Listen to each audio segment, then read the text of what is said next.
Get your copy of my Amazon #1 bestseller in Science and Religion, The Magic Man in the Sky, Effectively Defending the Christian Faith.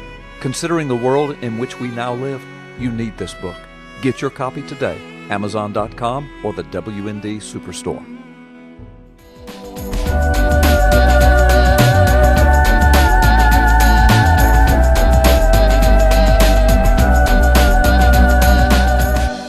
What is the so-called God particle, or the Higgs boson?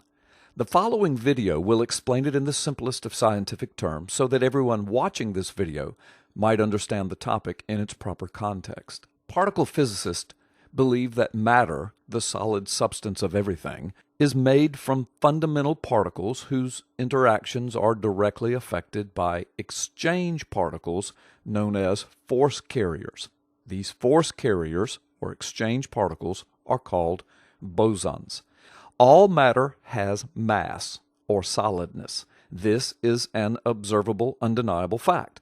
Yet subatomic particles are apparently massless, without solidness. So how do these subatomic particles gain mass? How did they gain mass in the beginning? These are the questions of the ages for the modern theoretical physicist.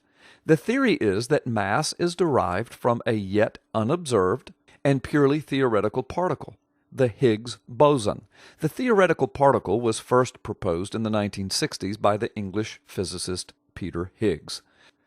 According to the standard model of physics, all matter is held together by bosons. Bosons are associated with a particular force. The term God particle was coined by a 1993 popular science book by Nobel Prize-winning physicist Leon M. Lederman.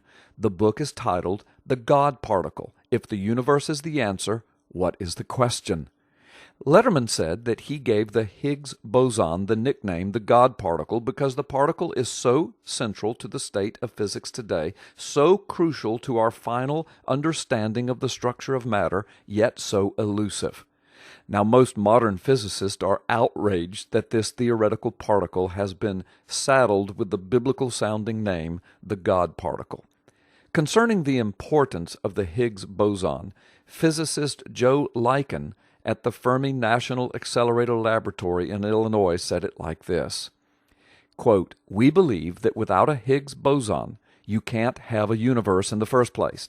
In other words, without some particle of energy that also provides or imparts mass to elemental particles, nothing that is solid reality today could exist." The Higgs boson is so important to physicists because the element is supposed to explain why the atoms in the galaxies, the stars, the earth at our feet, and in our bodies have solidness.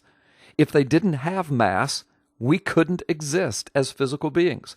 We think the Higgs boson is a manifestation of the fact that the universe is filled with a force that we haven't been able to detect yet that gives other particles mass, Lycan says. Well, the bottom line is this. Physicists believe that they are on the verge of making this grand discovery, discovering the Higgs boson.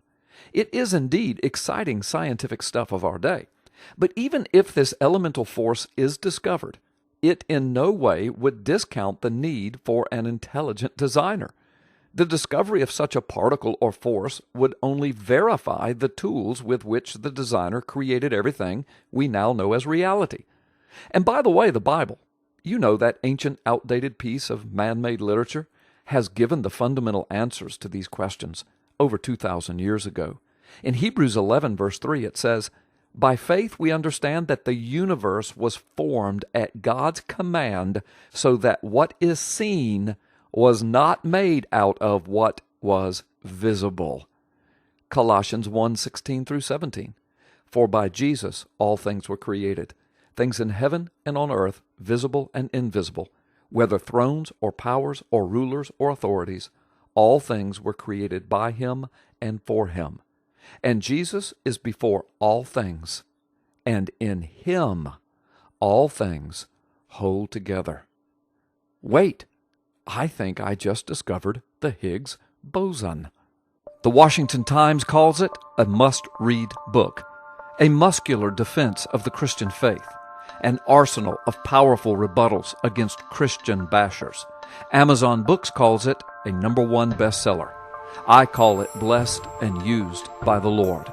Considering the times in which we now live, you need this book. Available at Amazon.com and the WND Superstore.